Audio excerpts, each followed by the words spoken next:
नमस्कार, तुम्ही पाहतात युगवेद न्यूज। आज आपण जाणून घेणार आहोत पीक विम्याबद्दल। फक्त 41 कोटी रुपये शेतकऱ्यांनी पीक विम्यासाठी भरले आणि त्याच विमा कंपनीला तब्बल 112 कोटी रुपयांचा नफा झाला। मग प्रश्न पडतो, शेतकऱ्यांचे नुकसान नेमके भरून निघाले की कोणाचा फायदा झाला? आज आपण समजून घेणार आहोत या आकडेवारीमागचे खरे गणित। दरवर्षी लाखो शेतकरी पाऊस, गारपिटी, पूर किंवा दुष्काळामुळे होणाऱ्या नुकसानीपासून संरक्षण मिळावं म्हणून पीक विमा काढतात। सरकारही या योजनेत अनुदान देते। आदेश एकच नुकसान झाला तर शेतकरी आर्थिकदृष्ट्या कोलमडून नाही, पण जेव्हा नुकसान भरपाई मिळत नाही किंवा अत्यल्प मिळते तेव्हा प्रश्न उपस्थित होतो।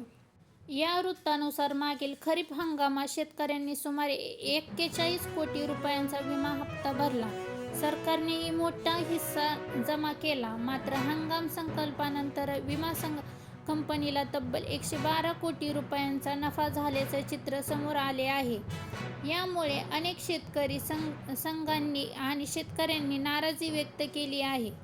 अनेक शेतकऱ्यांचं म्हणणं आहे की नुकसान होऊनही दावा मंजूर झाला नाही, काही अत्यल्प नुकसान भरपाई मिळाली, पंचनामे आणि संरक्षणावरही पक्ष उपस्थित नाही। विमा कंपनीचं म्हणणं असतं की नुकसान भरपाई ही ठराविक नियम, संरक्षण आणि अधिकृत आकडेवारीनुसार दिली जाते। सर्व शेतकऱ्यांना नुकसान भरपाई मिळेल असं नसतंच। यामुळे पीक विमा योजनेबाबत विश्वास कमी होत असल्याचं मत अनेकांकडून व्यक्त केले जात आहे। शेतकरी संकटात असताना पीक विमा ही त्याच्यासाठी मोठी आशा असते, पण जर शेतकऱ्यांचा न्याय मिळत नसल्याची भावना निर्माण झाली तर या योजनेवरील विश्वास कमी होऊ शकतो। या संपूर्ण प्रकरणात तुमचं मत काय आहे? पीक विमा व्यवस्थेत बदल होण्याची गरज आहे का? कमेंट करून नक्की सांगा। व्हिडिओ आवडल्यास चॅनलला सबस्क्राईब करा। धन्यवाद।